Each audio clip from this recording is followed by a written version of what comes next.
Well, we're going to cover a number of different things today, but certainly need to comment on Trump's first 100 days and what's he done, success, failure, net positive, net negative, and so on. How do you evaluate? How do you even look at this and evaluate? Now, I think most of you listening to the show for a while know my general negative view of Trump.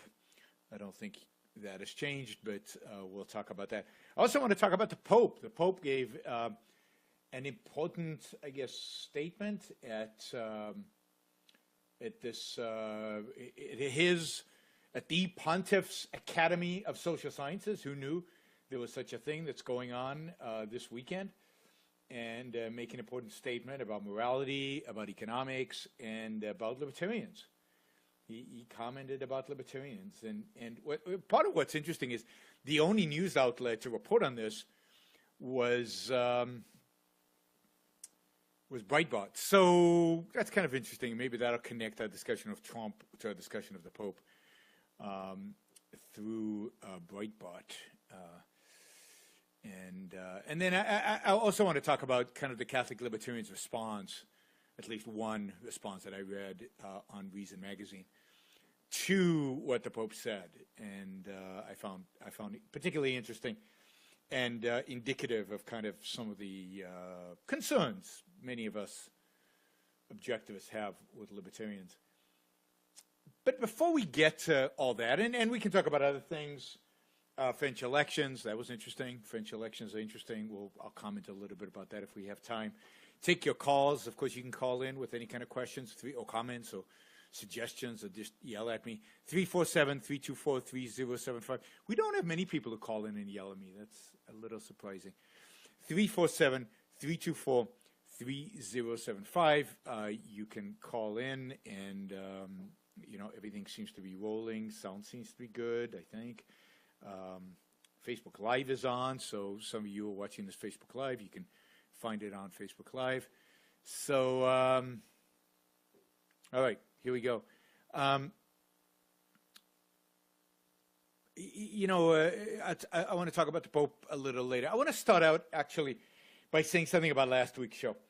So last week's show, if you remember, was basically this question about, are we living in the worst of times? Are we living in the best of times? How bad are things really today? And how do really, more importantly, I was hoping that what to get out of it is how to even evaluate it, how to look at it. And I want to correct an impression that I think a lot of people got out of that show, and justifiably, because I think I gave that impression. And that is the impression that I believe that we are living in the best of times, that this is fantastic, that today is the best time to be alive. And, there's respects in which I believe that. And that objectivists generally are too pessimistic, and, we're not going to fall off a cliff, and things are not getting worse and all that. That is not what I intended to say last week, if I actually did say that. I'm not sure I did, but what I wanted to illustrate last week is that this question is hard. It's complicated. It's complex because there are a lot of moving factors. At the end of the day, culture, history is moved by ideas. If the ideas are rotten, and I think there's the dominant ideas in our culture, more so than ever before, are rotten. More so than ever before, not because the ideas have changed. The ideas are pretty much the same over the last 50 years. But they are more prevalent. They're just more embedded in the culture. They're more around us, particularly at the university level, among students, among professors. If the ideas are rotten, then we're heading towards disaster. There's no question about that. Whether we fall off a cliff or whether it's a slow, agonizing decline, whether in the meantime we progress economically and then start declining, or the economic progress all ends with the Great Depression, I don't know. And I don't think anybody knows. And I don't think we know exactly how the decline plays out. But we know with certainty that as long as the ideas in the culture are as bad as they are today, particularly in the in the realm of intellectuals, then we are heading towards decline, and part of that decline is already evident in the fact that we're not growing anywhere as fast as we should be growing given the technological advances we've got, in the fact that people are just, I think, generally pretty miserable and unhappy. And you saw that in this election. There's just a lot of frustration and anger, and there's a lot of fear. We live in a very, very fear-induced culture. So at the end of the day, if you think about a successful culture, it's not just materially good, it's spiritually good, which means it's happy culture. It's a culture with a positive sense of life. It's a culture with this idea that things are going to get better and life is good, and isn't it all fun? Isn't it all exciting? And yeah, there are things that don't go well in life, but overall, life is a positive, wonderful thing.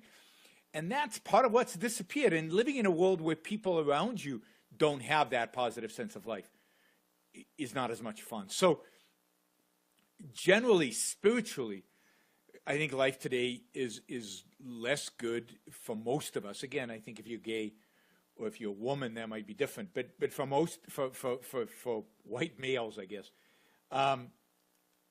spiritual life today is not as good as it was probably 50 years ago. The sense of life of Americans, the environment in which you live, in terms of other human beings, the positiveness. So I didn't want to come out overly kind of Pollyannish last time. What I was trying to say is we've got to be realistic, and we got to be realistic about what the threats are as well. So there are too many people who think we're all going to die because of the Islamic threat, or Sharia law is going to be imposed in the United States, or I don't know, the nihilists are going to take over, which I don't think is going to happen. I think it's going to happen that the authoritarians are going to take over, or that Europe is in next month is just gone. It just disappears and whatever. So, yeah, we are all screwed, but it takes time. And in the meantime, you've got to recognize the good stuff that's going on, and there's good stuff going on from the expanding influence of good ideas, primarily Ayn Rand's ideas, to increased economic success. We do live in the most prosperous, most materially successful period in human history, to the fact that certain minority groups are being respected as individuals. The members of the minority groups are respected individuals for the first time maybe in human history, and that's a good thing. But all of that, in the end of the day, is going to be fleeting if we don't change the fundamental ideas that are driving the culture. If we don't change, if we don't take over, if we don't dramatically influence the intellectual citadels, from the universities to the think tanks to the writers to the New York Times to the alternative media, but the more intellectual alternative media. As long as they are dominantly anti-reason, anti-individualism, and therefore anti-capitalism, then it's going to be very, very hard to have a profound long-term impact on the culture and to change it, right? And in that context, I think the presidency of Donald Trump is important and indicative, and one of the more, in my view, I know some of you are going to hate this, more negative signs in the culture, and more negative signs in terms of what the future holds and where we head into the future, and ability to recover, and reverse course, because I think that Donald Trump is such a negative human being and such a negative phenomenon as president that I think it's going to make it more difficult for us to be successful. So this is the more pessimistic Iran you're going to get today, rather than the optimism of last week. But what I really want you to get out of this is that this is hard, and making these cultural predictions is impossible, and in terms of what the outcome's going to be, and certainly short run how it's going to happen, and how the bad stuff or the good stuff is going to manifest itself. That there's so many moving pieces, there's so much going on, that it's almost impossible to tell what is going to happen in the short run, right? So, what we need to really think about and analyze are the ideas and how they manifest in the culture, and what we can do about it at the end of the day. And we need to fight. We need to present the world with better ideas. because there's no question in my mind that if we don't, Western civilization ends. There's no alternative to Ayn Rand in terms of saving Western civilization. There is nobody out there. There is nothing out there that can actually save Western civilization except for Ayn Rand's ideas. And it's an ideological battle. So we're in decline. Exactly what that decline looks like is hard to tell. Let's take advantage of the fact, and this is, I think, an important point. Let's take an advantage of the fact that we're living in the best of times materially in order to wage the most aggressive battle, fights, war, spiritually, ideologically. Let's take advantage of the fact that we have unbelievable technological assets, the internet, in order to wage this ideological battle. And you know, so that's what I'm calling on all of you guys to do. If we want a better outcome than civilizational decline, which is where we're heading, then we have got to, you know, fight. And fighting means using the tools of the web, using the technology, and using your wealth. Because you're rich. All of you are rich from an historical perspective, using your wealth by supporting the Ayn Rand Institute, for example, using your wealth in order to fight for a better world, using your wealth in order to pay others in a you know, efficient kind of distribution of labor, distribution of effort, fund others to be able to do the work to fight the intellectual battle. So that was a fundraising pitch because all of you don't realize how rich you really are, given that you're living in the richest, most prosperous, most affluent period in all of human history.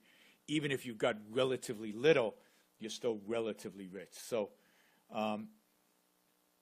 help us fight the battle, right? Help us fight the battle by sharing, by writing, by speaking, by standing up, by educating yourself, by studying, by learning. Take advantage of Ayn Rand Institute campus to study these ideas thoroughly, and also support us financially, support the Ayn Rand Institute financially, support my efforts financially, so that we can wage this battle, we can wage this war better equipped. So anyway, all right. So how do we evaluate a president's first 100 days? I mean, I think that's a real good question. And granted, the first 100 days are somewhat of a random estimate, right? It's 3 months plus a little bit. You can't get that much done in 3 months. It's rare that a president gets a lot done. There are only, you know, most presidents get a lot done in the first 100 days. Are usually presidents who are coming out of a crisis, like FDR with the Great Depression. Well, not coming out of a crisis, but in a crisis, so that they have an excuse to act quickly, or are fantastically astute politically, like LBJ. LBJ got a lot done in the first 100.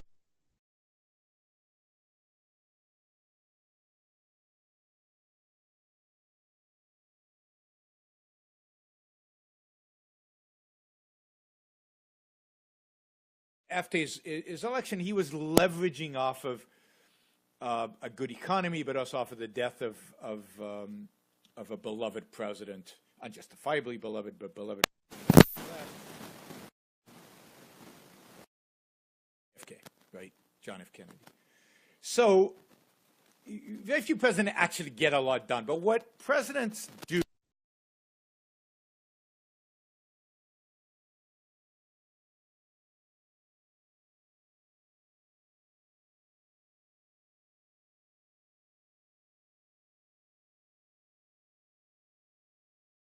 what their agenda is going to be for the next presidency and set some principles to guide that agenda into the foreseeable future, towards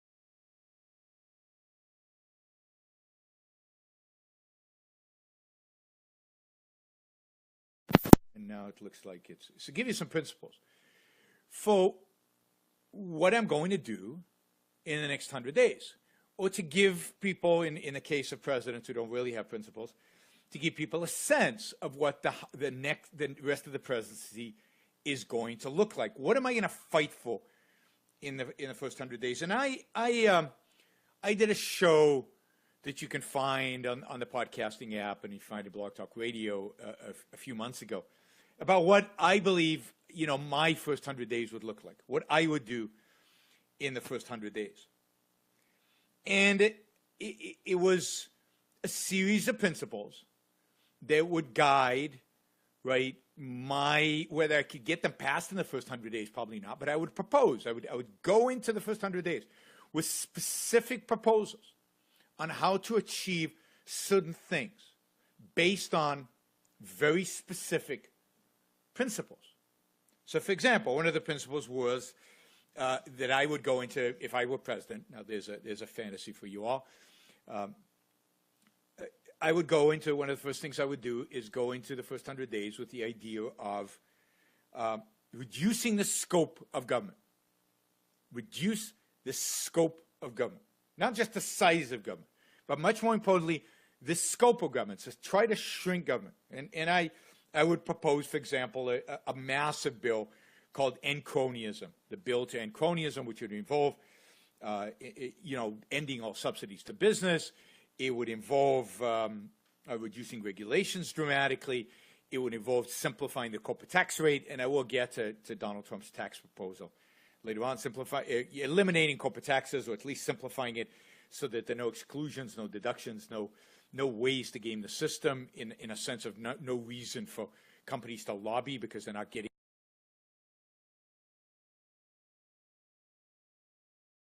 The principle is reducing the scope of government, and particularly when it comes to business, because I think that would be something doable in the first 100 days. You could actually present it. You could put something together. It wouldn't pass, and certainly wouldn't pass this kind of Congress. But at least you would put something out there for people to calibrate against. Okay, this is what this guy wants to do. He wants to shrink what government does, right? So that would be a domestic policy, and it would be all-encompassing because that would affect taxes, it would affect regulations, it would certainly affect subsidies and the relationship between government and business. It would affect all of those things, right? All of those things would be impacted by something like this. It would give a real comprehensive plan and vision for what I wanted to do.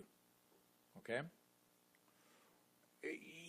And there would be other things like I wouldn't even nominate a head for the Department of Education because by nominating somebody to head the Department of Education, you're basically institutionalizing it.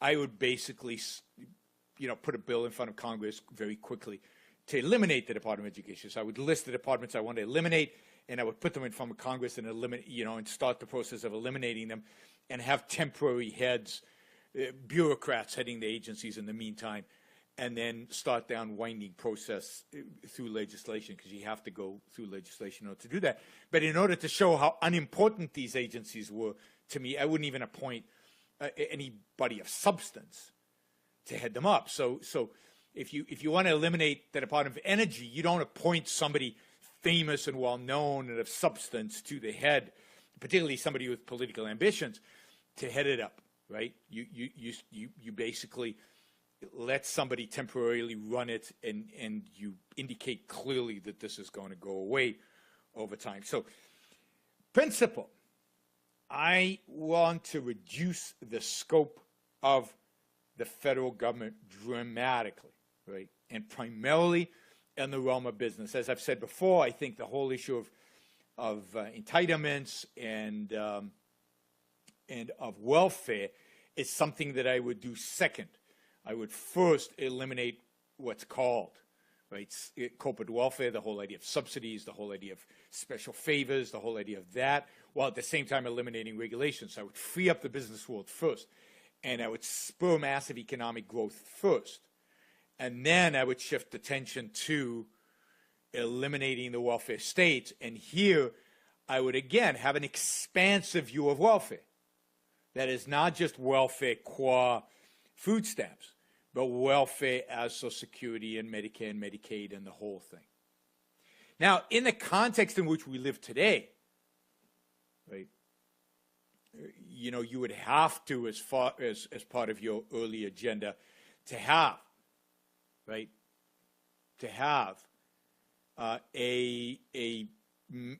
repeal of Obamacare. That would have to be number one, and one of the primary things. But you would say this is step one of a much larger agenda that is coming in the next 4 years, which is the repeal, the elimination, or the phasing out. I like phasing out much better, of the welfare state. So think of point one is the phasing out of the regulatory state, the administrative state, and point two is the phasing out of the welfare state, right? So these are principles. And then third, in foreign policy. So let me give you this quickly. I'm just going to do it quickly because I don't want this discussion to get into the whole issue of foreign policy, but also because I don't want the whole show to be about Iran's or my first 100 days, but I promised to talk about Trump's 100 days. But I want to give you a contrast. I want to give you a contrast because, contrast to an ideal, granted, and I know what you're going to say. You're going to say, bad, he's better than Hillary Clinton.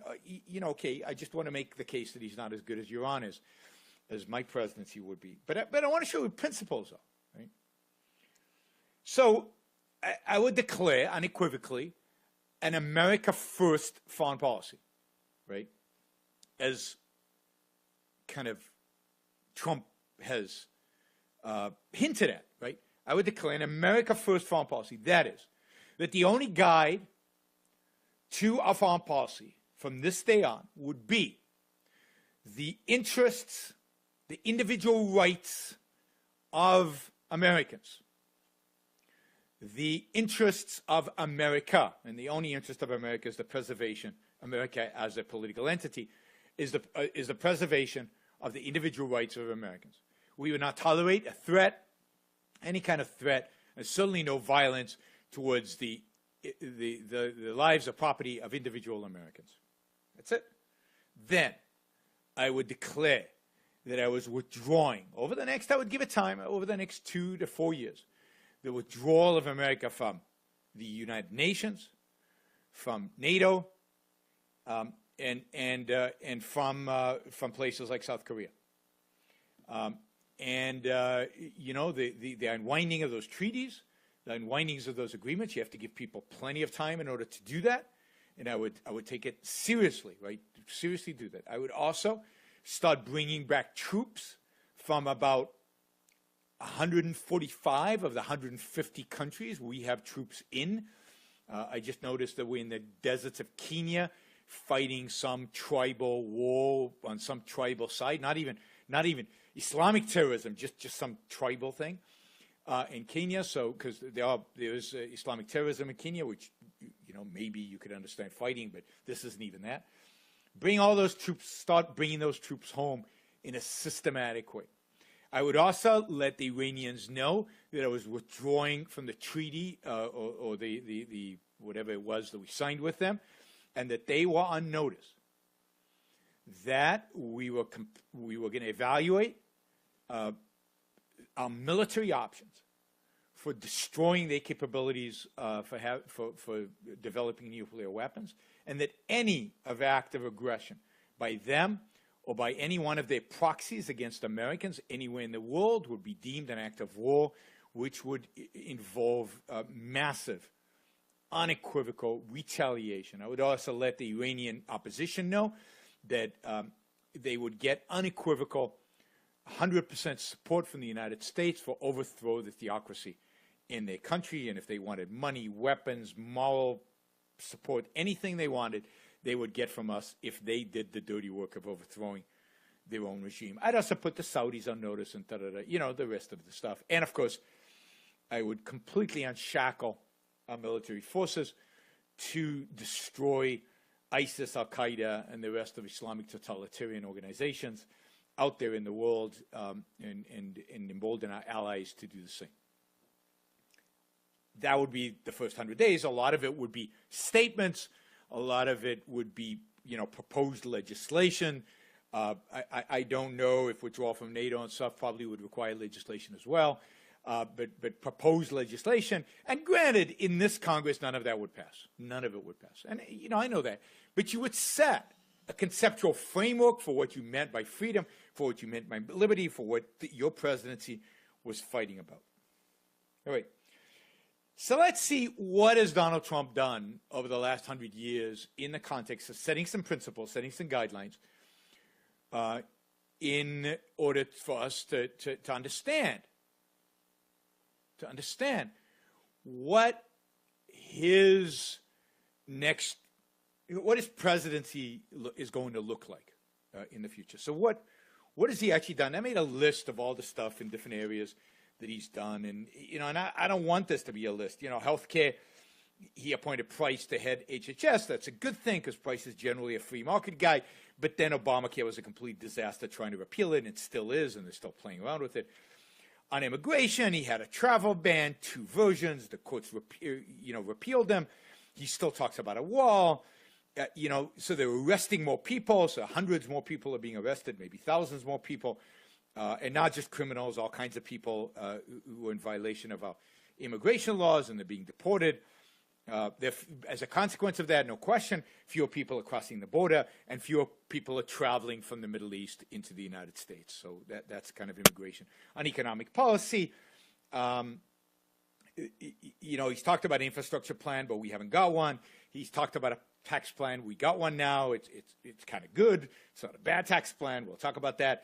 But he supports the Import-Export Bank, and he doesn't support other things, and it's kind of a mishmash. He's said to reduce regulations, more symbolic than real.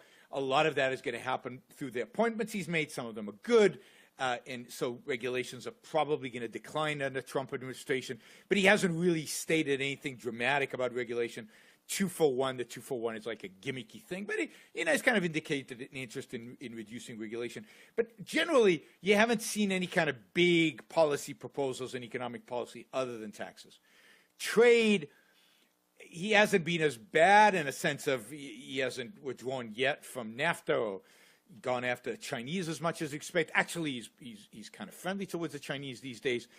After he met with the Chinese leader and actually turned out to be a nice guy, and they're buddies now. He withdrew from TPP. Okay, I think silly, but fine. Tariffs on, now he's putting tariffs on Canada. Kind of every president does that. He's not any worse than others, but he is talking about withdrawing from NAFTA, completely renegotiating it. Criminal justice, they're going after sanctuary cities. They're eliminating oversight of police departments. Jeff Sessions is a big, I'll support the police no matter what they do kind of guy. On energy policy, some good things, making coal mining easier, proposed cuts to the EPA. We'll see if they actually pass. Global warming, kind of neither here nor there. In global warming, it's like we're going to withdraw from Paris, but then we're not going to withdraw from Paris, and maybe global isn't warming, and maybe it is. Some of his appointments are good on that, some of them are bad on that. And, unclear, no clear articulation of his agenda with regard to global warming. He did put Scott Pruitt to head the EPA. That's a good thing, but then, it's not being clear. There hasn't been a definitive statement. There hasn't been anything really substantial. And then, of course, there's foreign policy. On the one hand, he's allowing the military to probably to kill more ISIS than previously, less concerned about civilian casualties, but also no big fundamental change. That is, it's just like bombing a little bit bigger bombs and stuff, but no fundamental shift in terms of view of fighting ISIS. He's talked about NATO, but really doesn't support doing anything about going out of NATO. He has said he wants more money from NATO partners, that they're free riders. On China, love-hate kind of thing. He said the awful things about the Chinese for a long, long time. He was going to declare them currency manipulators, and then he decided not to, and now the Chinese are his best friends, and they're going to really, really, really work hard to control the North Koreans. So we're all buddies now. And of course, on Syria, he wasn't going to intervene, then he did intervene, but the intervention wasn't really significant. I don't know what it all means. North Korea, he's threatening the South Koreans on trade. So I guess in order to reduce the threat of a nuclear option on the North Korean side, he is attacking the South Koreans on issues of trade. They have a bad trade deal, but the North Koreans, I don't know what his position is, North Korea overall. He's tough, but then he's weak, and he's tough on Israel. He was going to move the embassy, but he hasn't. He was going to allow them to do settlements without U.S. getting approval, but then he wasn't. He's turning out to be just a conventional Republican when it comes to Israel. Better than Obama, much better than Obama, but not really a radical, not really a supporter. And, you've got a bus visiting Trump on May 3rd, so Mahmoud Abbas, the head of the PA, coming over, so there's nothing much there either. And then finally, you've got a president who's attacked the media, distributed false news, lied to everybody, makes up stuff constantly, and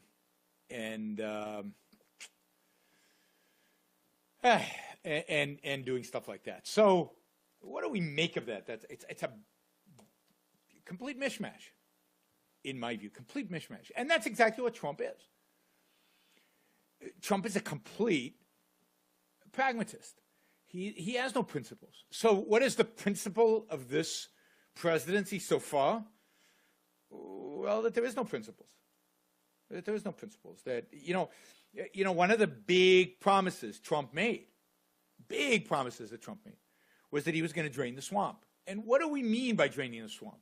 Well, I thought what it meant is get corruption out of government, get reduced lobbying and reduce all this pull politics and pressure politics and try to rein all that in. Now, I know that you cannot do that. You cannot do that unless you have real principles. I never expected him to drain the swamp. But it was a great line, and it was, get rid of the establishment types, really, some radical proposals and get stuff done because he was a businessman. He wasn't a politician. And he was going to be efficient, and he was going to be productive, and he was going to get a lot done very, very quickly. And a lot of people, I think, supported Trump under the idea that there was this appeal of hey, we've got a businessman as president. Isn't this cool? And businessmen are more efficient, they're more productive, they're tougher, they're more direct, they get stuff done because they count on facts, they're more rational generally. And this would be great. Now, yeah, we know he doesn't share our principles. He's not exactly, he's far from an objectivist. He's not a free market guy, but at least we'll have this sense that there's a real business leader, efficacy, and behind everything that gets done in the White House. And won't that be cool? And won't that be exciting? And won't that increase the visibility of business in American life? And won't that increase the respect Americans have for business? Da-da-da-da-da-da-da. So what would we say in those respects characterizes the first 100 days of a Trump? I mean, I would say what characterizes them is unbelievable incompetence, nothing really getting done, a leader who resorts to lying regularly in order to try to shape public opinion in his views, right? So he lies, he makes stuff up, right? Or he exaggerates. There's some truth to something. Or he tends to say something completely arbitrary and then go find the evidence to it and then claim he never said the original thing at all, but that he said something different. He makes stuff up. He's the kind of CEO that after this first 100 days, I think most board of directors would question whether they made a good decision by appointing him, because nothing has been achieved. Let me say that again. Nothing, zero, nada has been achieved. Now, you can point to a few little things. All right, his energy policy is not bad. So we freed up some of the production of carbon fuels a little bit here and there. Nothing really dramatic because no bills have really passed Congress, but through executive orders, he's made it a little bit easier to do some stuff. But really, that's pretty much it. Has he moved us toward making America great again? No. I mean, there's not, again, there's also other little things. Somebody just mentioned on the chat. The FCC is moving away from net neutrality. That's good. That's good.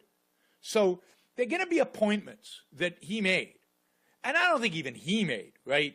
People in his administration make. So what happens is they sweep into Congress and they look for the intellectuals, or they look for people who can run these agencies. And the people who can run these agencies are often very good people. The people on the right who are pretty good. Okay? Yeah, but that helps us in the short run. It's not bad. And the next guy comes in, the FCC will impose net neutrality again. And, the question is long term. Is it going to change anything of substance? Right?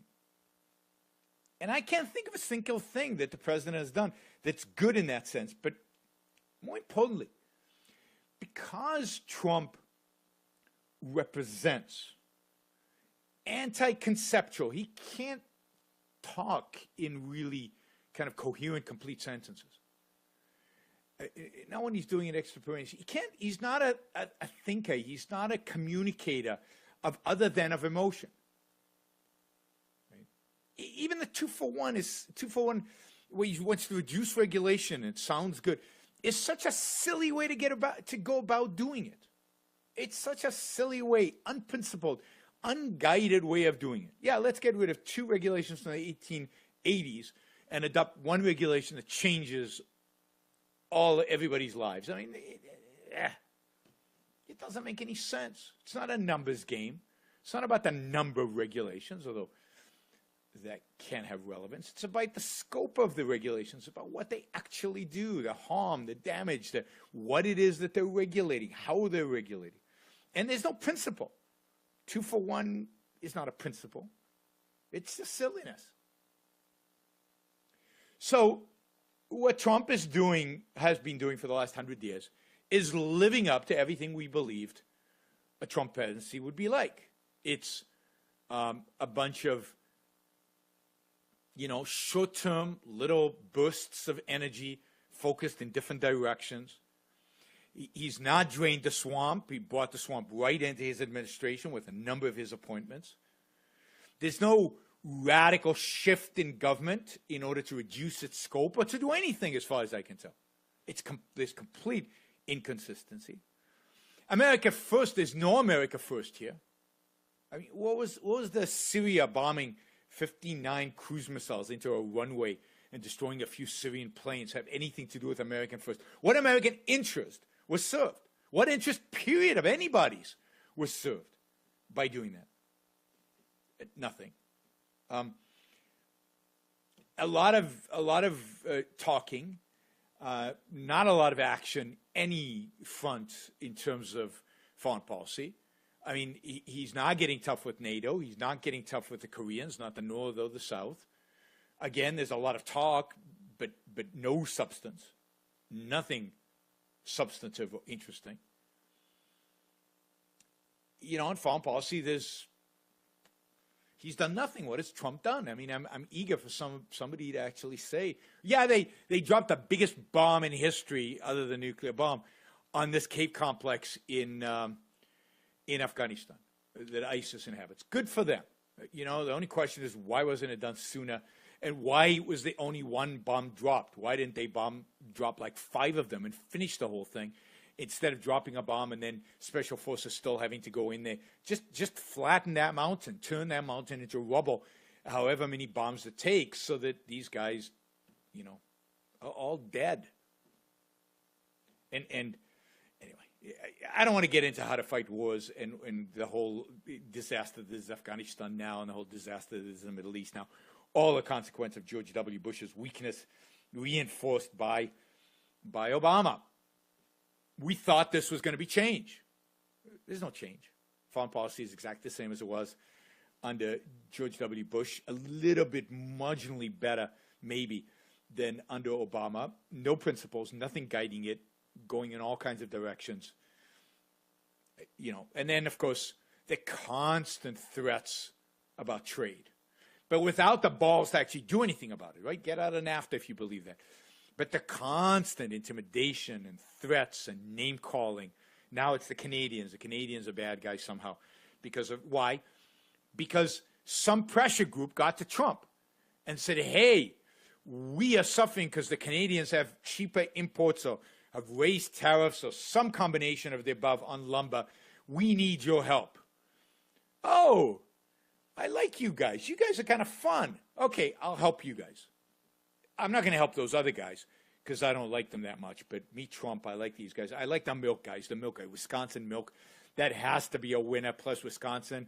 Didn't I win Wisconsin? Yeah, I guess I won Wisconsin by a small margin. Maybe if I give them milk subsidies, I'll win bigger margin next time. All right? Who else wants subsidies? All right, line up.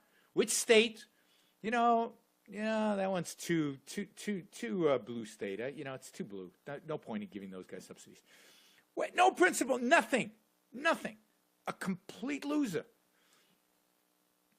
So now we get subsidies on milk and on wood. This is Trump's trade strategy. So completely, he made such a big deal out of trade, then okay, a principle would be, I'm anti-trade. I'm going to do everything in my power as president to make America self-sufficient. In other words, I'm an advocate of mercantilism, but he doesn't even have to say that. So, here's 30% trade barriers on China and on Japan and whatever. Come on, stand for something. I'm anti-trade. I think trade's awful. I think trade's going to lower the standard of living of working class Americans. So I am going to impose trade barriers on milk and wood from Canada. Right. And then if you look at his attack on South Korea recently, just yesterday, I think, attack on South Korea on the too much free trade with South Korea. And they're subsidizing their own industries too much. What a bunch of ignorance about trade. And I've talked about this before, so I don't want to bore you with that. Anyway, he didn't drain the swamp. He's kind of good on energy, maybe for now. He's kind of good on the internet, maybe for now. Okay, we'll get to the tax plan in a minute. What about this notion of, and I hear this a lot, right? And I was in Miami doing a presentation, and I got really, I got some people really pissed off at me because of this Trump thing. Isn't Trump a reflection of this amazing self-esteem? And isn't a consequence, for the first time we got a president standing up there saying, America first, and projecting this confidence and self-esteem in America and the importance of America. And yeah, he gets it wrong. Is America first is about trade and building a wall. But shouldn't we just ignore that and just focus on the fact that here's a guy with kind of an American sense of life? Now, I don't know how to answer that because I find that so wrong. So not what I see when I see Trump. At all.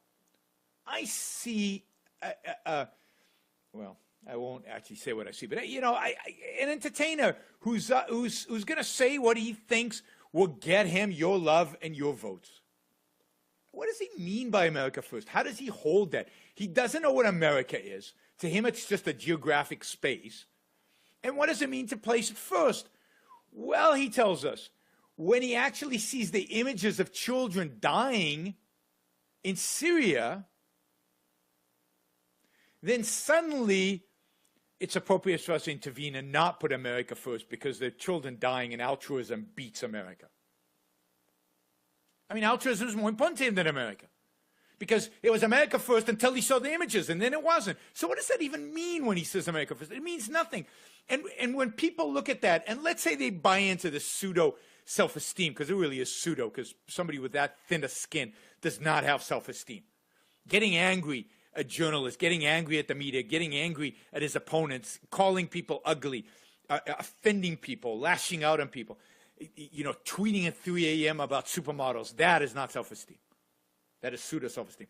But imagine that some people say, oh, yeah, there's a self-interested business leader with self-esteem. And then he does these stupid things. That can't help us. That can only hurt us.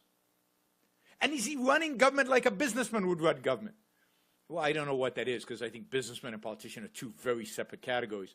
And being a good businessman has nothing to do with being a good politician and being good at government. But is he running the government in a way that you would say, wow, I want that business to run my company? No, I mean, you would never hire this guy to run your business based on his first 100 days in government. It's a mess. You know how many positions? I mean, I think he has more unfilled positions than any president at this point in modern history. I mean, nothing about this presidency is efficient or productive in the sense that you would expect of a businessman. So America First means nothing. And therefore, when people hear America First from me in the future, when I'm running for president, I'm kidding. When somebody of substance run for president, then they're not going to take it seriously. So to the extent that he sometimes says something good that we can relate to, like America First, he undercuts it by his actions and therefore destroys the concept for us. We have to come up with a new name. Make America great again. Really, what does it mean? Again, the whole notion of America here, both in America First and in America Great Again, is of an ethno-nationalistic state. Keep those brown people out. Now, he doesn't say that, and he never say that, and maybe he doesn't even think that in that way, but that's what he's doing. That's what animates his actions. So, America First and America Great Again is America qua nationalism, qua collectivism, qua everything we're against, qua everything we hate, qua everything I hate. I shouldn't talk for you guys. So, in my view, Trump is an unmitigated disaster in his first 100 days in spite of the relatively good tax plan he just put together, right? Which won't pass anyway, so it's irrelevant. He's basically gutted the Republican Party. Because what does the Republican Party do now? So he's emboldened the nationalist wing of the Republican Party, the nationalist collectivistic wing of the Republican Party that is obsessed with immigration and hates trade. That has now become a much stronger, much more emboldened, much more aggressive wing of the Republican Party. I think he's emboldened the evangelicals who tend to be nationalists as well, because mysticism of whether it relates to God or whether it relates to America as a metaphysical entity is the same type of mysticism. I think the real free market people within the Republican Party are running for the hills, and you know what are they get? What is that going to be? What's going to happen with that? But he's done much worse to the presidency. He lies. He invents stuff, right? This thing about MS-13, right? That are responsible for murders. And this is a horrible gang, a really scary gang that was created from, I think it was El Salvadorian immigrants or Central American immigrants into the United States, really going back to the 1980s when Ronald Reagan brought them here during the time when the communists were trying to take over Central America, and have turned into these violent, horrible gangs. And, but Trump makes stuff up like this. This is like all Obama's fault somehow, which is complete and utter nonsense, and turns facts into just games of which political party you're in. And of course, now I'm not saying the left doesn't do this. Of course the left does this. But if everybody now is doing it, and doing it at the extreme that Trump does, where he makes stuff up, lies about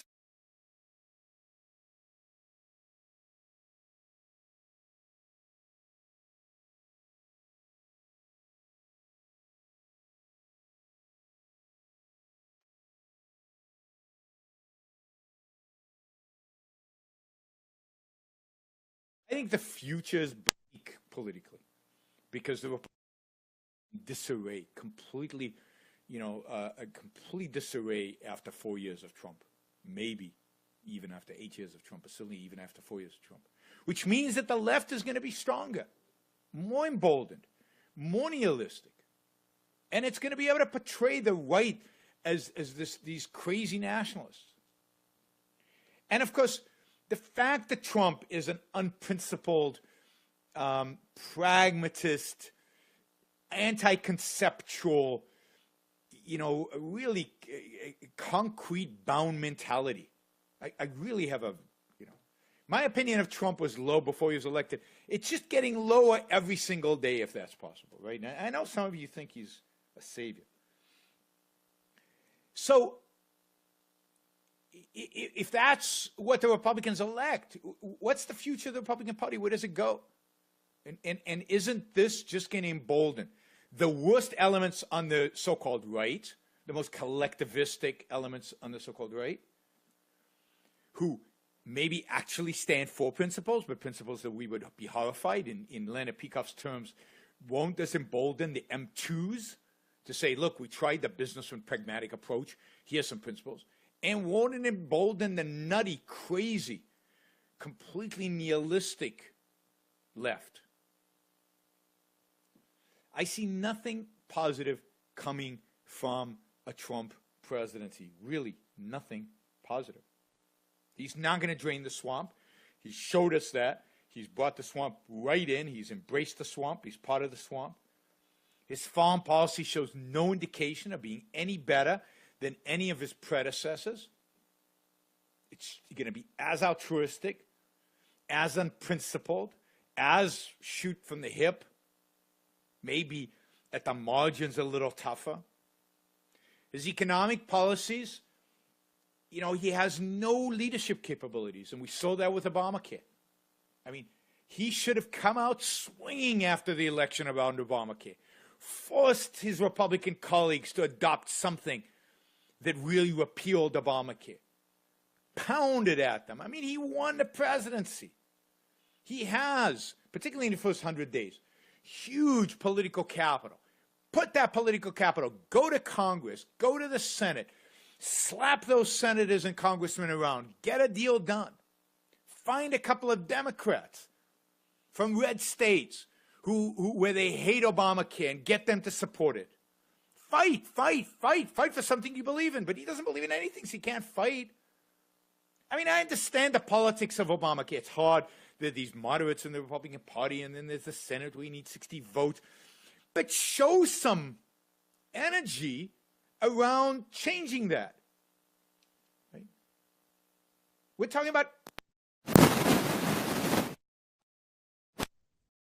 Otherwise, don't become...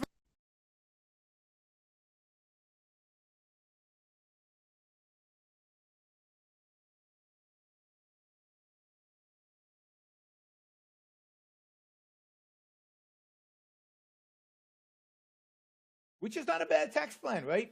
I mean, let's talk. So let me just finish that point, right?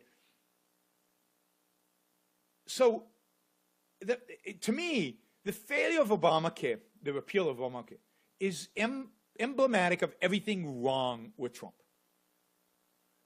In a sense, he's lazy. He sat back. He didn't do anything. Then when it came to his desk and it didn't have enough votes, he made a few phone calls, didn't work. He gave up. He gave up. Right? The fact that he doesn't care about spending. He's actually said, I don't care about the budget deficit anymore. I'm going to have an infrastructure plan, and I'm going to pass this tax plan that's going to generate fewer revenues. He doesn't care about spending. Fine. Now, remember, this is a businessman who lives on debt. Companies go bankrupt. No big deal, because that's the name of the game. He leverages up, can't make enough cash flow in order to pay back his debt. He files for bankruptcy. You can't do that to a country. You shouldn't do that to a country. So he's not concerned about cutting expenses, cutting government spending. Indeed, he wants to increase it with infrastructure. So, but again, Obamacare is unbelievably emblematic of lack of any principle and then lack of willingness to fight for anything, including promises, explicit promises he made. And then in the end of the day, Syria is incredibly indicative of the role of altruism in his administration and the fact that pictures of dying kids are gonna be what determines foreign policy in this administration. By the way, Peter Schwartz has an op-ed in the Huffington Post. I encourage you to look it up and read it about the whole Syria thing. All right, let's quickly talk about Trump's tax plan, and then I want to go to the Pope and Breitbart. So tax plan really involves lowering corporate taxes on profits from 35 to 15%. Now, we don't have a lot of detail about the kind of exclusions and all the stuff you can deduct from your taxes at that rate, but hopefully that involves something very simple. Now, we all know that corporate taxes, of all the taxes, corporate taxes should be zero. Okay, but that's not going to happen. So 15% good rate. I mean, that's about as good as you're going to get. So I'm all for that. It's a good start. Lowers capital gain taxes from 23.8 to 20. That's kind of weird. Why not lower them to 15 as well? But okay, it's a lowering. I'm for lowering, period. And then taking 5 different individual tax categories to 3, 10, 25, 35. Increasing the individual deduction, the standard deduction, he doubles it, which I guess is politically really good because it gets the middle class on his side. Making the estate tax and the alternative minimum tax zero. Yeah, good luck having that passed, but that would be great, particularly in my case, the alternative minimum tax. I want that one gone. That's a disaster. But then also making it so that you can only exclude mortgages and charity. Now, I would get rid of both those exclusions because it's social engineering. It's trying to tell you that, charity's good and investment is not, or that a mortgage is the right way to spend your money. You know, a house is a good asset, other assets are not so good. Mortgage is a good debt, other debt is not so good. All of that is BS. So I would rather none of that existed, but simplifying is better than complexity. I'm all for that, right? So I think in many respects, all of that is good. You know, it's not principled enough. It's not radical enough. But it is good, and if it passed, it would definitely spur economic growth. It is a reduction of taxing capital, which is what this does, is a good thing. Generally, taxing people less is a good thing. Taxing corporations less, even though corporate taxes are just sales taxes on the rest of us, and employment taxes is good because it raises the standard of living of Americans through a reduction in prices and an increase in wages. So all of this is good for growth. All of this is a good thing. And it's not a bad move politically because it doubles the standard deduction. It does a lot of things that could get some people motivated around it. But the real question is not whether a president has proposed something that's good. And by the way, the best thing about it is it gets rid of the stupid, ridiculous proposal by Republicans to have this tax on imports. Because they want revenue neutrality and therefore they want to raise taxes on imports in order to give these other tax reductions. That is such a horrible idea. So overall, I would score this a B+. It's really not bad as a tax policy. But A, is it going to get passed? Has Trump shown any sign that he's going to fight for this, right? No, I mean, none of that, none of the above. So, I don't know what it's worth because I just don't. It's a nice plan. All right. It's kind of a classical Republican plan. There's nothing Trumpy about this plan. There's nothing uniquely Trump about it, right? By the way, another big failure of the first 100 days, I have to mention this. It's a failure of Congress. But remember, House is Republican, the Senate is Republican, and the White House is Republican. And they cannot get a temporary spending bill passed by Congress. They had to pass a 1-week extension. It's just mind-boggling. Where is the leadership? Where is Trump's leadership? I mean, there is no Republican Party now. It's just the Republican Party is basically broken up into a bunch of little pressure groups, each one with their own agenda, and no leaders who could coalesce them around anything. So the Republican Party is basically useless and dissolved. I mean, it was never that useful to begin with, but now it's completely useless. They can't even get this simple budget proposal passed so that the government doesn't shut down. And how? Anyway, if you're hearing frustration in my voice, it's frustration, not only with Republicans and this president, but with anybody, and I know there are a lot of you out there, who thinks this guy's good. And good stuff is happening. All right. We got a call. Let's see, who's this? Hi, you're on the Yaron Brook Show. Who's this? Hi, Yaron. This is Andrew from New York. Hey, Andrew. How's it going? Good. I'm glad I'm calling you at your exasperated point because it kind of fits into what I wanted to say. I think as we monitor and view the political developments, it opens up an opportunity for objectivists in the following way. I think what we're seeing is a coarsening of the discourse in the culture. Yep. I think on the fringes, there is a lot of nastiness, cynicism. There's people like, somebody I respect, Ben Shapiro, who comes to mind, where I respect his arguments, and yet if I follow him on Twitter, most of his tweets are anti-left.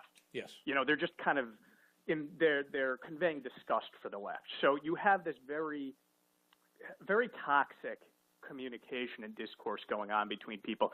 And I'm afraid that for objectivists, we have to distinguish between, intellectuals like yourselves who are doing this, and it takes a lot of skill and it takes a lot of knowledge about the political and the economic arguments and all that, and everyday objectivists like myself. Yep. And not to try to confuse the two.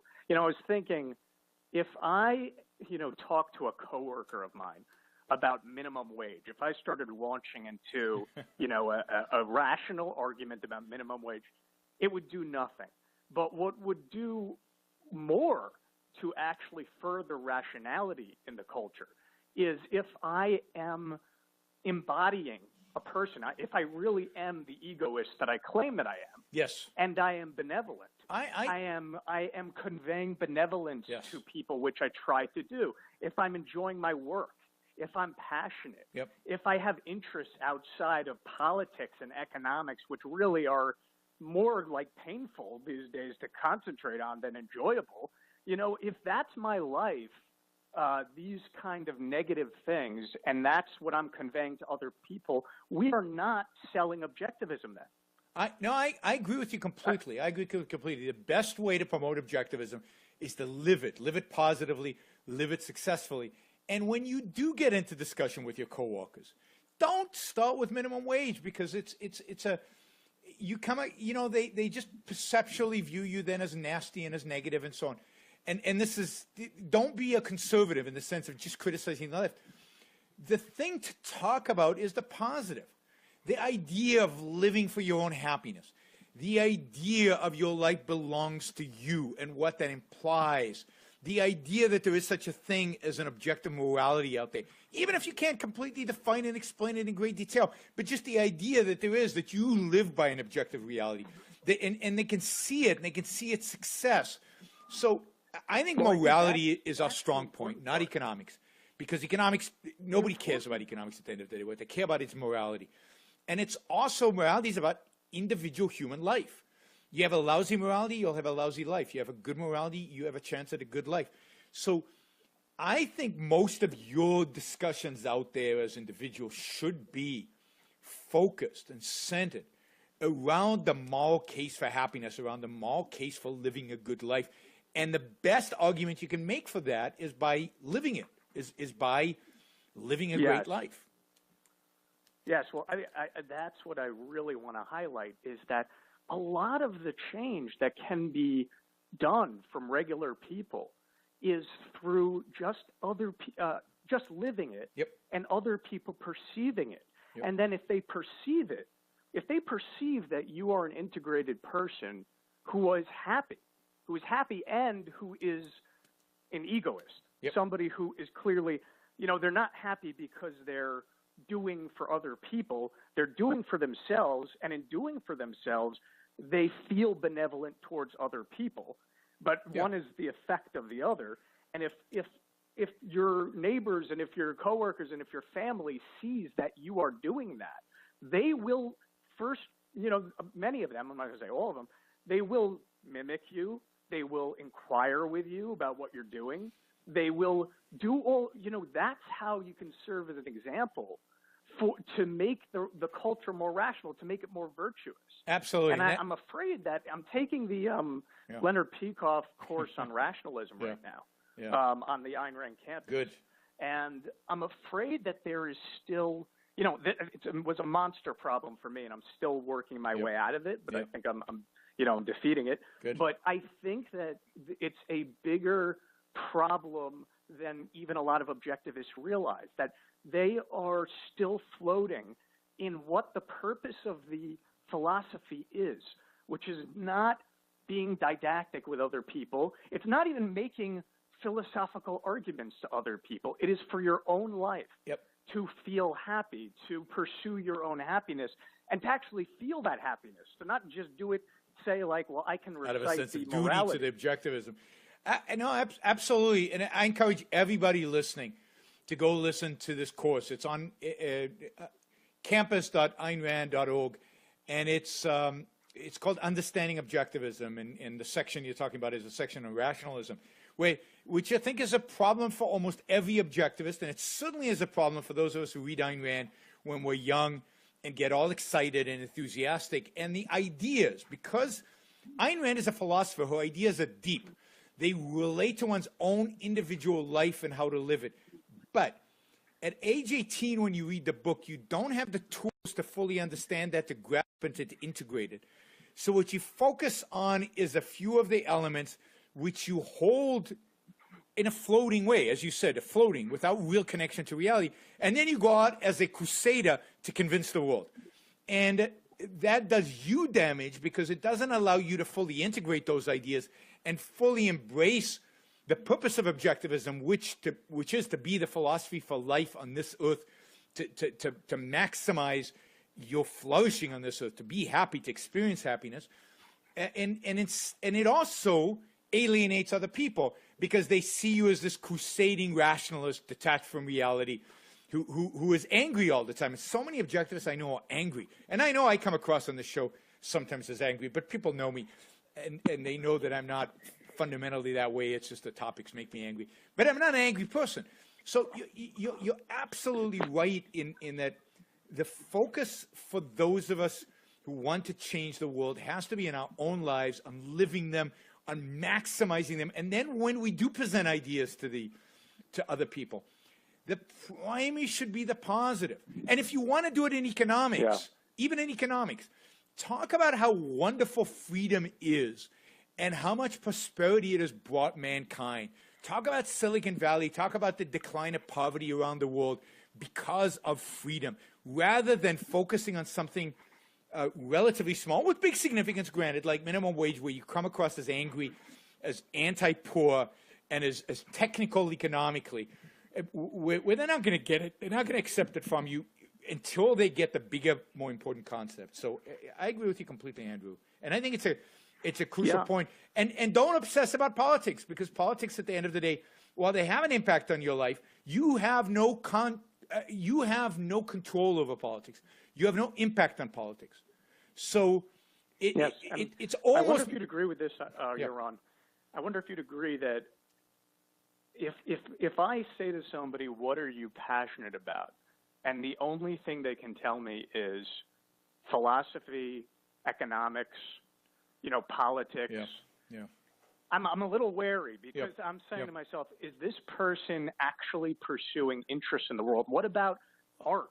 What about music? Absolutely. What about sports? Absolutely. What about hobbies? Absolutely. What about By the work? way, the Celtics won last night, I don't want so to I'm minimize happy. work. Absolutely. And look, unless you're a professional intellectual, some people, their career is philosophy, and then that's what they care about. And some people, their career is political analysis, and that's what they care about.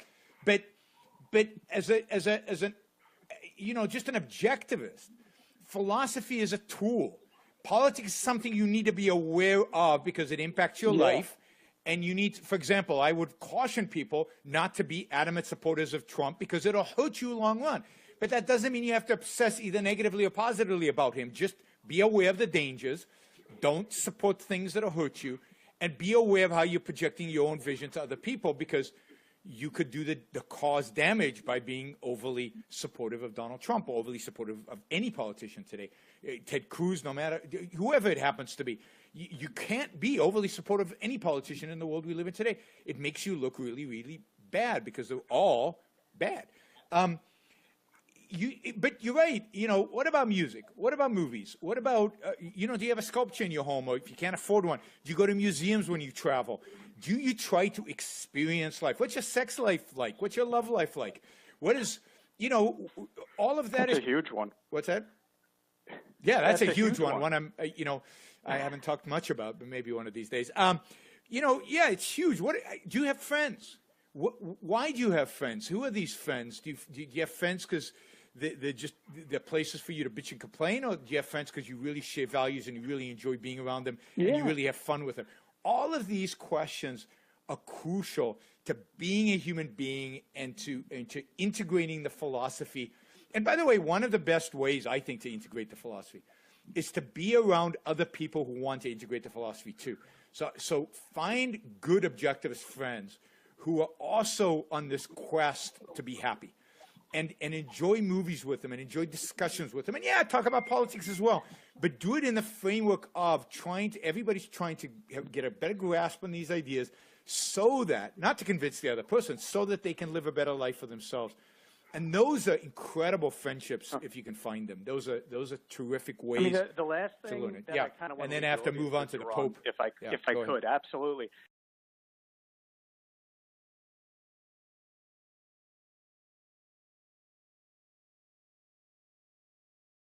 In the world is the essence of benevolence, I think. If you get grounded too much in all of these negative things in politics, which are true, and it's not about wiping them under the rug. It's about acknowledging them, but not letting them rule your life. And keeping the perspective that, you're curious about the world, because the world is awesome. All right. That's what we want, I think, to convey to the rest of the public. Absolutely. And you've just screwed up my entire show. Thank you, Andrew, because I can't talk about the Pope after that. It's too negative and too depressing. And, I'll talk about him in another show. I think the last point you made is really, really crucial. So let me talk about that, and we'll get to the Pope next time. This always happens, right? I always promise to talk about something, and then it gets devolved. Because I think this is a really interesting and crucial point.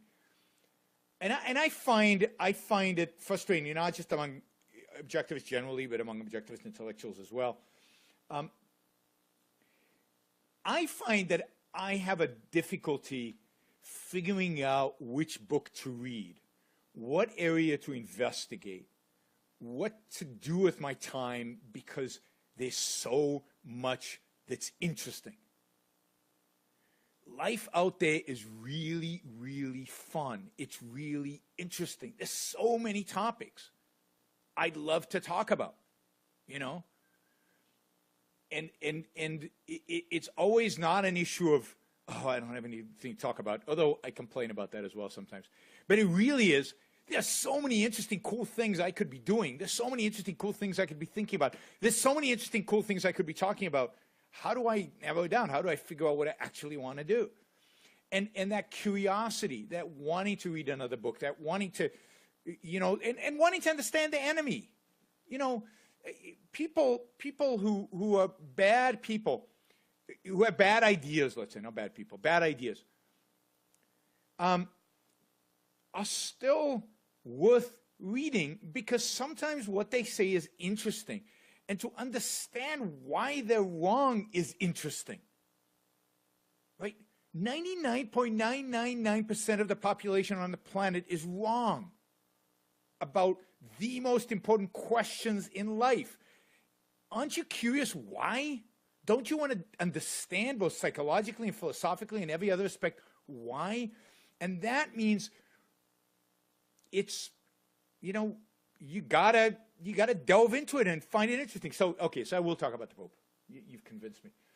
Because I find this interesting, right? So I read the Breitbart story about the Pope criticizing libertarians.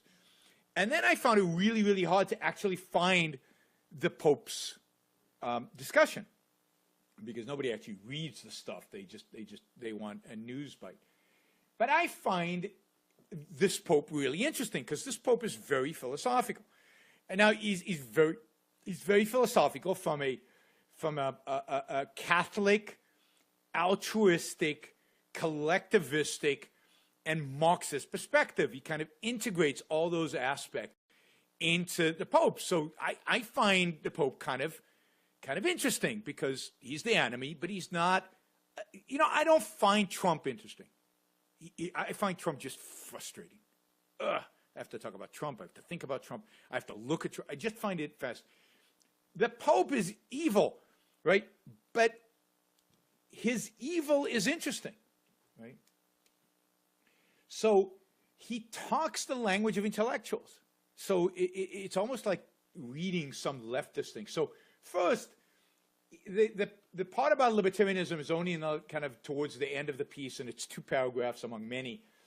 And this is a message to participants in the plenary session of the Pontifical Academy of Social Sciences. There's an Academy of Social Sciences meeting this weekend under the auspices of the Pope. And he is giving this talk, and it's published. You can get it from the Office of the Holy See, and they've released this publication, and so it's cool. It's cool to just read it. But at the end of the day, the whole address here is about the importance, the significance of 2 things in the relationship. Primarily, the primary thing is what he's calling fraternity. He talks about fraternity as the governing principle of economic order. What does he mean by fraternity? He means this idea of a brotherhood, of we're all brothers, and we must treat everybody as our brother. So this is deep altruism. This is deep collectivism, right? So he wants fraternity in economics. And he says it's not enough to have solidarity, and he says it's not enough to have forced redistribution. He says, yeah, you got to do that, but it's forced. And people feel like, well, my taxes were taken and my money was redistributed, or we have a minimum wage, or so it's enough. So it's enough. And he says that's not enough. That's not real. That you're getting off too easy. What you need is to feel like every suffering human being on the planet is your brother. And you have to have the moral responsibility for him like he was if he was your brother. Right? So this is all about social justice in the social justice warrior perspective from the left, social justice from the Catholic perspective. If you're Catholic, it's very philosophical. And I don't have time to go over the whole thing. He talks about the fact that we've got inequalities, wars of dominance, climate change, economic inequalities that have forced migration and new slavery and all these things. So what we need is a new society, a society of fraternity. It's not about giving in order to have. It's not about giving out of a sense of duty. He says that's not good enough. And he says neither the liberal individualistic vision of the world in which everything or almost everything is an exchange, nor the state-centric vision of society, where the state forces you to redistribute are good. You have to want to live under communism. You have to embrace it. You have to view all these other human beings as your brothers, and you have to embrace them and live with them and share with them, not out of a sense of duty, but out of a sense of love. I mean, this is real socialism. This is real Christianity. And this is the only way human beings can really develop, and this is the only conception of real freedom. And he talks about freedom and what is freedom. And it's not just freedom from coercion. And he talks about work as freedom. He talks about the importance of work, and in that sense, I agreed with him. He says some stuff that's true about the importance of work to one's spirit, to one's self-esteem. He doesn't use that term, but then he says, then people have, in a sense, he says a right is too cheap. They have to be able to do the work they love, they want, whether they're capable or not. He doesn't say that, but that's what's implication. They have to be able to do work that's spiritually fulfilling for them. If it's not, then you have to provide them with different work. Again, it's a brotherhood. We're all in this together. Hey, brother, what kind of work would make you fulfilled? Oh, we have too many of those. Doesn't matter. We'll add you to the core. We don't need that work. Oh, it doesn't matter. You get to do it because you're part of it. And in that context, he talks about justice of labor, and he talks about, in the context of this voluntary society, in the context of we are all our brother's keeper, in the context of we are one big brotherhood of humanity. That's the context in which he lashes out against libertarian individualism. And he says, we've got this invasion at the high levels of the culture and education, at universities and in schools, of libertarian individualism. Imagine the surprise of libertarians to discover that they have invaded our universities, and they are everywhere, and they are a real risk. Now, I'm just going to say this. I don't have time to really articulate, but it's not an accident that Breitbart is the only one who picked up on this and makes this a big deal, because this is Breitbart's position. He is reflecting Breitbart. He is reflecting Steve Bannon. If you read Steve Bannon's talk from about 2 years ago, I think it's also at the Vatican around these kind of issues. He talks about the fact that Ayn Rand type individualism, free market capitalism is bad. And it's bad for the same reason the Pope is articulating here. Steve Bannon is for capitalism based on a Judeo-Christian tradition, for a brotherhood of capitalism. I don't know what it would be. But this is Steve Bannon's agenda. It's not in conflict with the Pope that much. And again, this you have to understand in terms of the people in the background pushing this kind of stuff. So he says, this libertarian individualism is horrible because it exalts the selfish ideal, right? That deceptively proposes a beautiful life. This goes back to Andrew's comments. We should be living a beautiful life. I like that term that the Pope has introduced. A beautiful life, not just a good life, not just a happy life, a beautiful life. I love that. That's great. Anyway, he condemns that. That's a selfish idea. And he says, libertarians today preaches that to establish freedom and individual responsibility, it is necessary to resort to the idea of self-causation. What else is there but self-causation?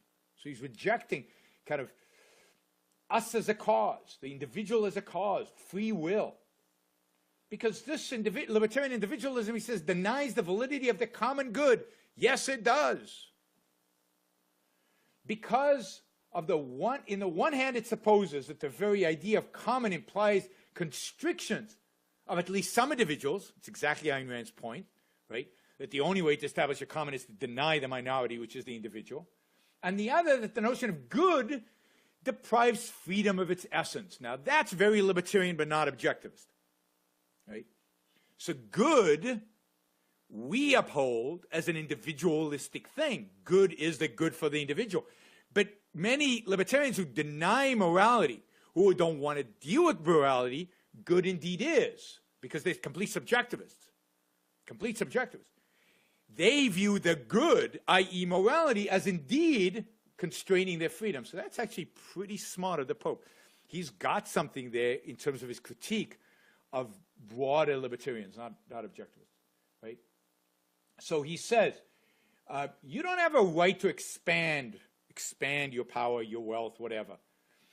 And he quotes, even at the expense of the exclusion and marginalization of the most vulnerable majority.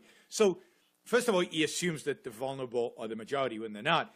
But he also says, at the expense of the exclusion and marginalization, not at the expense of a zero-sum world where you're taking stuff from them, but the marginalization and exclusion, they don't participate in what you're doing. Again, very clever. But this is all kind of, socialist, altruism, collectivism. And he says the essence of created freedom. The essence of created freedom, note the created freedom, is bonds of relations, family and interpersonal. Right? And he says libertarians want to reject all this. And excluded, with the excluded and marginalized. That's what freedom is about. With the common good and finally with God. So freedom comes around from the bonds or relations we have with family, with other people, with them, and particularly the marginalized, with the common good and with God. That's what freedom is for him. Now, wow, this is pretty philosophical. Now, I know I've got 2 calls in. I'm going to take those calls if you're really quick, because otherwise I don't have time. But let me just pull up, if I can find it. Where did I put it? I know it's here. Let me put up Reason.com's criticism of the Pope, right? So first I say, look, this Pope doesn't understand economics. Pooh! We know he doesn't understand economics. He just shut up about economics. Stop talking about libertarians because you don't know economics. But nothing the Pope said had anything to do with economics. It had anything to do with economic knowledge. What the Pope is talking about is philosophy. He's talking about morality and politics. And morality is his domain. Morality is the domain in which he is supposed to be infallible, according to Catholics. So this article in Reason Magazine is dismissing him because he's just, he just doesn't understand economics and he doesn't get it. And then it goes on to say, well, but of course we libertarians care about the common good. Indeed, libertarianism is the way to achieve the common good. And then she writes, the Pope might, for instance, be taken aback to discover that many libertarians hold beliefs that transcend an Ayn Randian glorification of selfishness. Yeah, so throw Ayn Rand under the bus in order to save yourself and your Catholicism. Or that what we care about is interpersonal relations. We care deeply about the common good. This is what she writes, right? Here it says, and then she says, most of all, he would likely be startled to find that, far from thinking, quote, only the individual decides what is good and what is evil, unquote, few libertarians are moral relativists. Parentheses, except for the objectivists, of course. Or am I getting that wrong? Close parentheses. So we are the moral relativists? Why? Because we don't believe in God? I did a show on that a little while ago, right? So this is the libertarian defense against the Pope. He doesn't understand economics, but he's not talking about economics. Oh, when he talks about ethics, we agree with him. We just think the way to really live your ethics is with libertarian ideas, the right economics. I mean, how frustrating. And then, of course, they throw Ayn Rand under the bus and they completely misrepresent us and so on. So that's Reason.com for you. It's called On the Invasion of Libertarianism, Pope Francis, Ignorance is Showing, by Stephanie Slade. Oh, my God. And she admits to being a Catholic, and she's trying to, I guess, defend the Pope against his own economic ignorance, as if that is the problem. It's really nuts. So, really nuts. All right, I'm going to take these calls because I hate leaving them hanging here. All right, hi, you're in the Ron Book Show. Who's this? Good afternoon, Dr. Book. This is Skylar Saunders from Delaware. Skylar, really quickly, because I have 60 seconds. Yes, sir. What is it behind Pope Francis's smile? He seems to smile a lot. What is it behind that smirk he gives? Well, it's a smirk. It's a sense of superiority. It's a sense of I know you don't, and it's suddenly a sense of elitism. I care about the poor, but not really. I mean, and he doesn't really care about the poor. Of course, if he cared about the poor, he'd be a capitalist. What he cares about is Catholic doctrine. What he cares about is about certain aspects of Catholic doctrine that align with Catholicism, the altruism and the collectivism. That's what, this fraternity. That's what he cares about, the sacrifice of the individual for the group, and the emphasis on the group. Thanks, Skylar. All right, somebody mentioned in the chat, it's like Ellsworth Turi's smile, and I think that's right.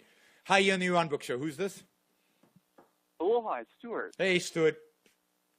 20 seconds. So quickly, I want to ask you if you've seen Johan Norberg's documentary about New Zealand and how it was a socialist party that miraculously faced reality, faced that they were on a fiscal cliff. Can't similar to switch ours. topics They on started me with privatization. 20 seconds left, Stuart. So you were going to have to come back to that in a future show, all right? But I have not seen the But it documentary. ties into the whole. I've not seen the documentary, but I do know. About the what happened in New Zealand and how it was the left that completely reformed New Zealand. And it's not, New Zealand's not the only place where that's happened. But we'll talk about that in the future show. All right.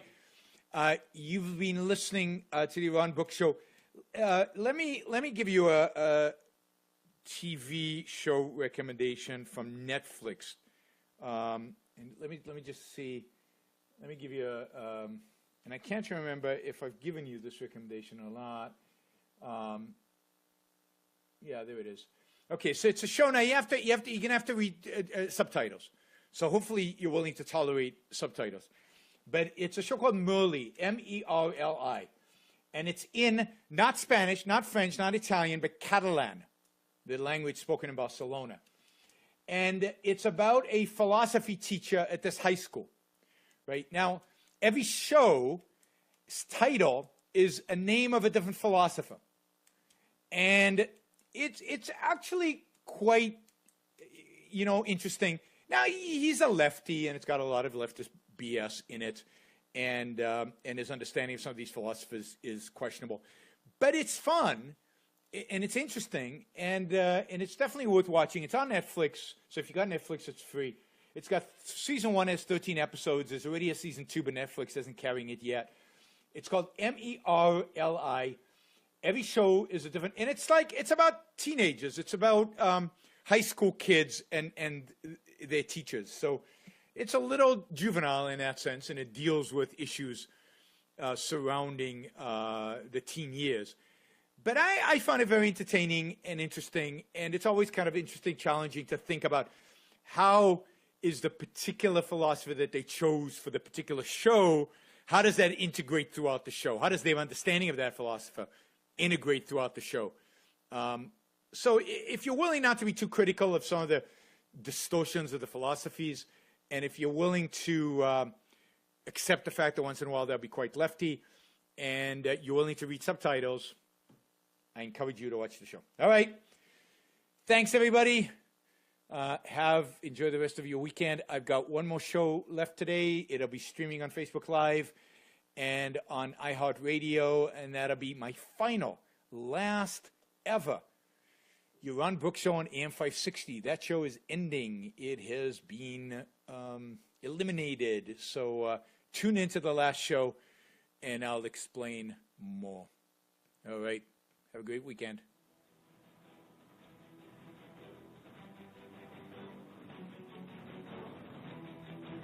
Human being in such a negative phenomena as president that I think it's going to make it more difficult for us to be successful. So this is the more pessimistic Iran you're going to get today, rather than the optimism of last week. But what I really want you to get out of this is that this is hard, and making these cultural predictions is impossible, and in terms of what the outcome's going to be, and certainly short run how it's going to happen, and how the bad stuff or the good stuff is going to manifest itself. That there's so many moving pieces, there's so much going on, that it's almost impossible to tell what is going to happen in the short run. Right? So, what we need to really think about and analyze are the ideas and how they manifest in the culture, and what we can do about it at the end of the day. And we need to fight. We need to present the world with better ideas. Because there's no question in my mind that if we don't, Western civilization ends. There's no alternative to Ayn Rand in terms of saving Western civilization. There is nobody out there. There is nothing out there that can actually save Western civilization except for Ayn Rand's ideas. And it's an ideological battle. So we're in decline. Exactly what that decline looks like is hard to tell. Let's take advantage of the fact, and this is, I think, an important point. Let's take an advantage of the fact that we're living in the best of times materially, in order to wage the most aggressive battle, fights, war, spiritually, ideologically. Let's take advantage of the fact that we have unbelievable technological assets, the internet, in order to wage this ideological battle. And you know, so that's what I'm calling on all of you guys to do. If we want a better outcome than civilizational decline, which is where we're heading, then we have got to, you know, fight. And well, we're going to cover a number of different things today, but certainly need to comment on Trump's first 100 days and what's he done, success, failure, net positive, net negative, and so on. How do you evaluate? How do you even look at this and evaluate? Now, I think most of you listening to the show for a while know my general negative view of Trump. I don't think that has changed, but we'll talk about that. I also want to talk about the Pope. The Pope gave an important, I guess, statement at the Pontiff's Academy of Social Sciences. Who knew there was such a thing that's going on this weekend? And make an important statement about morality, about economics, and about libertarians. He commented about libertarians. And part of what's interesting is the only news outlet to report on this was Breitbart. So that's kind of interesting. Maybe that'll connect our discussion of Trump to our discussion of the Pope through Breitbart. And then I also want to talk about kind of the Catholic Libertarians' response, at least one response that I read on Reason Magazine, to what the Pope said, and I found it particularly interesting and indicative of kind of some of the concerns many of us objectivists have with libertarians. But before we get to all that, and we can talk about other things. French elections, that was interesting. French elections are interesting. I'll comment a little bit about that if we have time. Take your calls. Of course, you can call in with any kind of questions or comments or suggestions, or just yell at me. 347-324-3075. We don't have many people who call in and yell at me. That's a little surprising. 347-324-3075. You can call in, and you know, everything seems to be rolling. Sound seems to be good, I think. Facebook Live is on, so some of you are watching this. You know, I don't know. The nihilists are going to take over, which I don't think is going to happen. I think it's going to happen that the authoritarians are going to take over, or the Europe is in next month is just gone. It just disappears and whatever. So, you know, yeah, we are all screwed, but it takes time, and in the meantime, you've got to recognize the good stuff that's going on, and there's good stuff going on from the expanding influence of good ideas, primarily Ayn Rand's ideas, to increased economic success. We do live in the most prosperous, most materially successful period in human history, to the fact that certain minority groups, you know, are being respected as individuals. The members of the minority groups are respected individuals for the first time maybe in human history, and that's a good thing. But all of that in the end of the day is going to be fleeting if we don't change the fundamental ideas that are driving the culture. If we don't change, if we don't take over, if we don't dramatically influence the intellectual citadels, from the universities to the think tanks to the writers to the New York Times to the alternative media, but the more intellectual alternative media.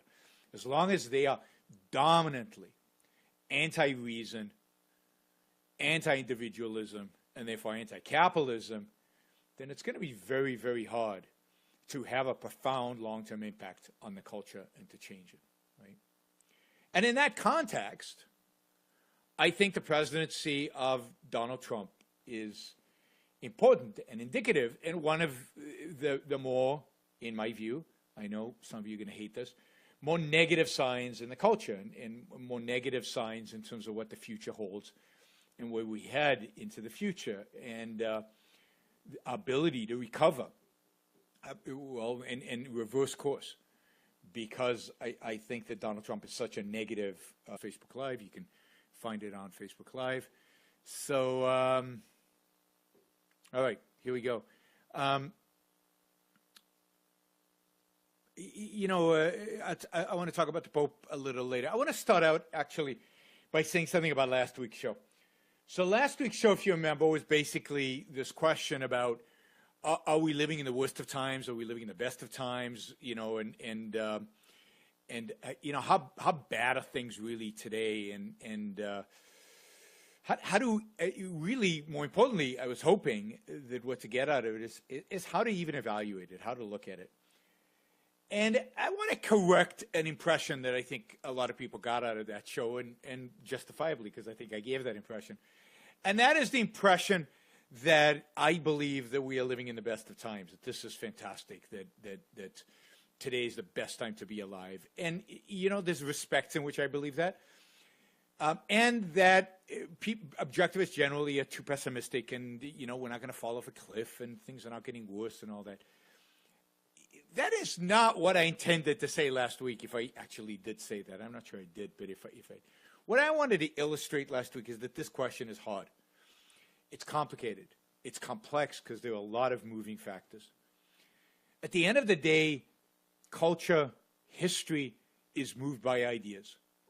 If the ideas are rotten, and I think there's the dominant ideas in our culture, more so than ever before, are rotten. Not, more so than ever before, not because the ideas have changed. The ideas are pretty much the same over the last 50 years. But they are more prevalent. They're just more embedded in the culture. They're more around us, particularly at the university level, among students, among professors. If the ideas are rotten, then we're heading towards disaster. There's no question about that. Whether we fall off a cliff or whether it's a slow, agonizing decline, whether in the meantime we progress economically and then start declining, or the economic progress all ends with the Great Depression, I don't know. And I don't think anybody knows. And I don't think we know exactly how the decline plays out. But we know with certainty, that as long as the ideas in the culture are as bad as they are today, particularly in the in the realm of intellectuals, then we are heading towards decline. And part of that decline is already evident in the fact that we're not growing anywhere as fast as we should be growing, given the technological advances we've got, in the fact that people are just, I think, generally pretty miserable and unhappy.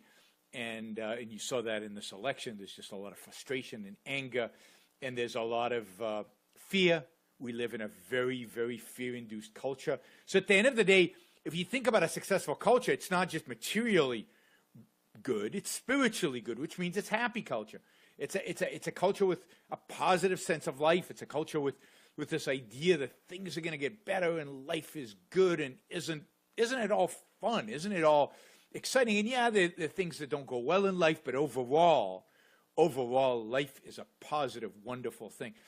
And that's part of what's disappeared. And living in a world where people around you don't have that positive sense of life is not as much fun. So generally, spiritually, I think life today is less good for most of us. Again, I think if you're gay or if you're a woman, that might be different. But for most, for white males, I guess, spiritual life today is not as good as it was probably 50 years ago. The sense of life of Americans, the environment in which you live, in terms of other human beings, the positiveness. So I didn't want to come out overly kind of Pollyannish last time. What I was trying to say is we've got to be realistic, and we got to be realistic about what the threats are as well. So there are too many people who think we're all going to die because of the Islamic threat, or Sharia law is going to be imposed in the United States, or